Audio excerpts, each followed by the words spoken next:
नमस्कार, मी श्वेता. तुम्ही पाहताय न्यूज 18 लोकमत. दुपारच्या बातम्यांमध्ये तुमचं स्वागत. सुरुवातीला एक मोठी बातमी. राजकीय वर्तुळातून सुधीर तांबेंनी काँग्रेसला फसवल्याचा आरोप नाना पटोले यांनी केला आणि नाशिक पदवीधर मतदारसंघात काँग्रेस सत्यजित तांबेंना पाठिंबा देणार नसल्याची स्पष्ट भूमिका काँग्रेसचे प्रदेशाध्यक्ष नाना पटोलेंनी घेतली.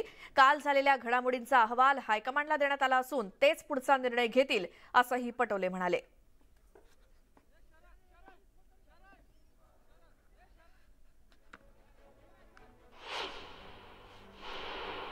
त्या सगळ्या घडामोडीवर मी पूर्ण लक्ष ठेवून आहे.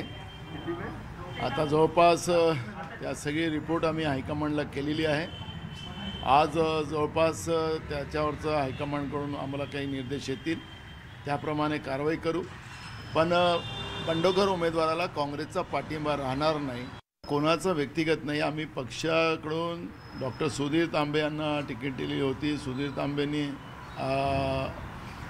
फॉर्म न भरता एक प्रकारचं पक्षासोबत फसवेगिरी केलेली आहे आणि आपल्या मुलाला अपक्ष फॉर्म भरून BJPचा पाठिंबा, कारण की त्यांनी जे नंतर सांगितलं की मी BJPचा पाठिंबा घेणार आहे, हे प्रकारचं काँग्रेसची धोकाधडी आहे. भाजपचं भय दाखवून घरं तोडण्याची कामं जी सुरू झालेली आहेत, ही आज भाजपला त्याचा आनंद होत आहे.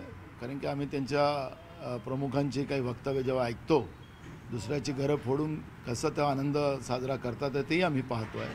पण ज्या दिवशी भाजपचं घर फुटेल त्या दिवशी भाजपला खरी या सगळ्या दुसऱ्यांची घरं फोडण्याचं दुःखाचं माहिती पडेल. शिंदे पक्षाचे पालकमंत्री दादा भुसे यांनी ठाकरे पक्षाच्या माजी आमदाराच्या घरी जाऊन त्यांची भेट घेतली. सिन्नरचे ठाकरे पक्षाचे माजी आमदार राजाभाऊ वाजे यांची त्यांनी भेट घेतली असून दोघांमध्ये जवळपास तासभर चर्चा झाली. सिन्नरच्या अपघातातील जखमींची विचारपूस करून दादा भुसे थेट राजाभाऊ वाजे यांच्याकडे गेले आणि बंद दाराआड दोघांमध्ये तासभर चर्चा झाली. या भेटीनंतर राजाभाऊ वाजे शिंदे गटात जाणार का याकडे लक्ष लागलंय. लक्ष्मण घाटोळ आमचे प्रतिनिधी आपल्या सोबत आहेत. लक्ष्मण, या भेटीमागचं कारण काय? खरं तर राजाभाऊ वाजे हे नाशिक जिल्ह्याच्या राजकारणातलं एक मोठं नेतृत्व मानलं जातं ठाकरे गटाचं.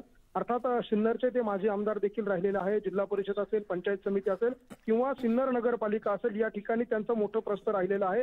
अनेक निवडणुकांमध्ये त्यांचा वरचष्मा सिन्नर आणि तालुक्यामध्ये राहिलेला आहे. त्यामुळे एक ठाकरे गटातला एक मोठा नेता म्हणून या ठिकाणी राजाभाऊ वाजेंकडे पाहिलं जातं आणि त्याच राजाभाऊ वाजेंची दादा भुसे यांनी भेट घेतलेली आहे. खरं तर दादा भुसे आणि राजाभाऊ यांचे खरं तर बाळासाहेबांच्या कार्यकाळापासून एक मैत्रीपूर्ण आणि जिव्हाळ्याचे संबंध राहिलेले आहेत. त्यामुळे राजाभाऊ वाजेंना शिंदे गटात आणण्यासाठी दादा भुसेंकडनं शर्तीचे प्रयत्न यापूर्वी देखील करण्यात आले. मात्र ठाकरे गटाच्या काही वरिष्ठ नेत्यांनी यापूर्वीच राजाभाऊ वाजे यांची भेट घेऊन त्यांना ठाकरे गटात थांबवलं होतं. मात्र आज पुन्हा एकदा ही चर्चा सुरू झालेली आहे की दादा भुसे आणि राजाभाऊ वाजे यांच्यात बंद दाराआड तब्बल 1 तास चर्चा झाली. आणि विशेष म्हणजे ज्या वेळेला ही चर्चा करून दादा भुसे बाहेर पडले त्यावेळेला माध्यमांशी बोलताना त्यांनी या सगळ्या भेटीबाबत राजकारण आहे यावर कुठेही नकार दिलेला नाही. राजाभाऊ वाजे योग्य वेळी योग्य निर्णय घेतील अशा प्रकारची सावध प्रतिक्रिया जी आहे ती दादा. जी लक्ष्मण, धन्यवाद या सगळ्या माहितीसाठी.